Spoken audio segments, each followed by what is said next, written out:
Hello everyone, and welcome to the return of Drunk Science.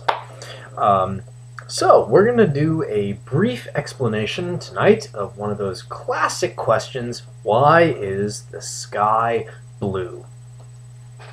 You know, it's just something you ask your teacher when you're like little, like, why is the sky blue? Why is the grass green? Well, they're kind of related, except not really. So, all of the light that we see on Earth that comes naturally is from the sun, right? Right. However, in order for that to reach us and enter our eyes and such, and various mechanisms that I discussed in an earlier video, it has to pass through our atmosphere. And our atmosphere has all sorts of goodness.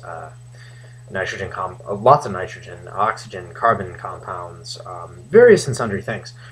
And as it enters our atmosphere, as the light enters our atmosphere, a phenomenon called scattering occurs. And that's where the various light waves come and they hit droplets of water vapor, they hit nitrogen, they hit all sorts of things.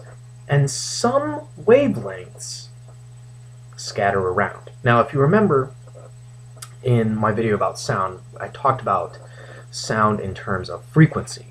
All right? Frequency and wavelength are related, but in light, we talk about wavelength primarily. And we can see the visual spectrum of light is between 400 nanometers and about 700 nanometers. Rough approximation, but it's about that distance. So as that light is entering our atmosphere, some of the shorter wavelengths, wow, that's a really hard word to say, scatter around when they hit those various components. The net effect of that is that the blue and the violet bounce around the atmosphere instead of coming into our eyes. And eventually they leave and hit our eyes so we can see the blue and everything like that. But that's getting a little too advanced. So it scatters around, right? And that's why the sky looks blue, because all of that blue and violet is bouncing around. And so you might be asking, well, why isn't the sky purple? Because our eyes respond to blue much more than they respond to violet. So, yeah, I mean, when you're sensitive to something, you're going to see it a lot more. So we see blue instead of violet.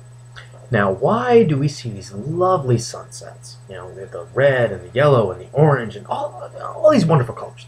Well, the reason for that being, let's say that my right hand here is the Earth. Okay?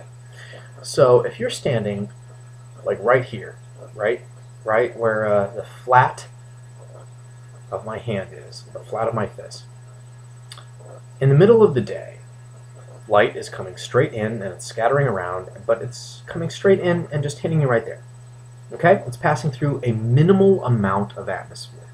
So there is a minimal amount of scattering. It's just going to be the blue and the violet. But let's say you're still right here. It rotates around and you get to the point where it's, say, 7 p.m.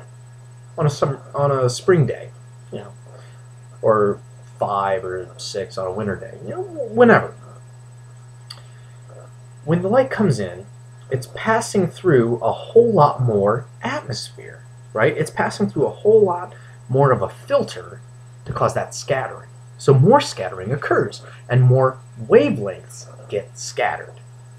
That's why when you look at that beautiful sunset or that lovely morning sky, you have bands of color, because in that angle, it's passing through so much atmosphere. In the angle below it, it's passing through so much atmosphere, and so on and so forth. And that will produce a certain amount of scattering. And that's what we see with the sunsets and such, is as it passes through more atmosphere, more wavelengths are getting scattered, and we see those colors. Okay? And this phenomenon actually leads to a couple of other things, like rainbows, for example, which might be the subject of another video. I don't know. Rainbows, I can cover it right now. Rainbows, the light is refracting through the water droplets suspended in the atmosphere from recent rainfall, which is why it always happens after rain. It has to hit at a 45-degree angle precisely. and it hits the water droplets, and the water droplets act like a prism. If you don't know what a prism is, look at the album cover for Pink Floyd's Dark Side of the Moon. That's a prism. And then a phenomenon called dispersion happens, where the different wavelengths are spread out at a different angle, right? And so you see like the red, and the orange, and the yellow, and all of Roy G. Biv, because indigo isn't a thing.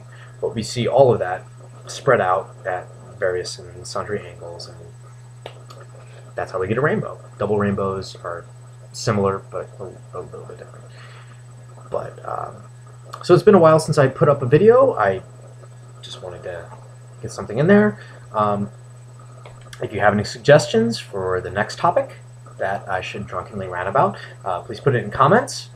But until then, take care. Have a good night.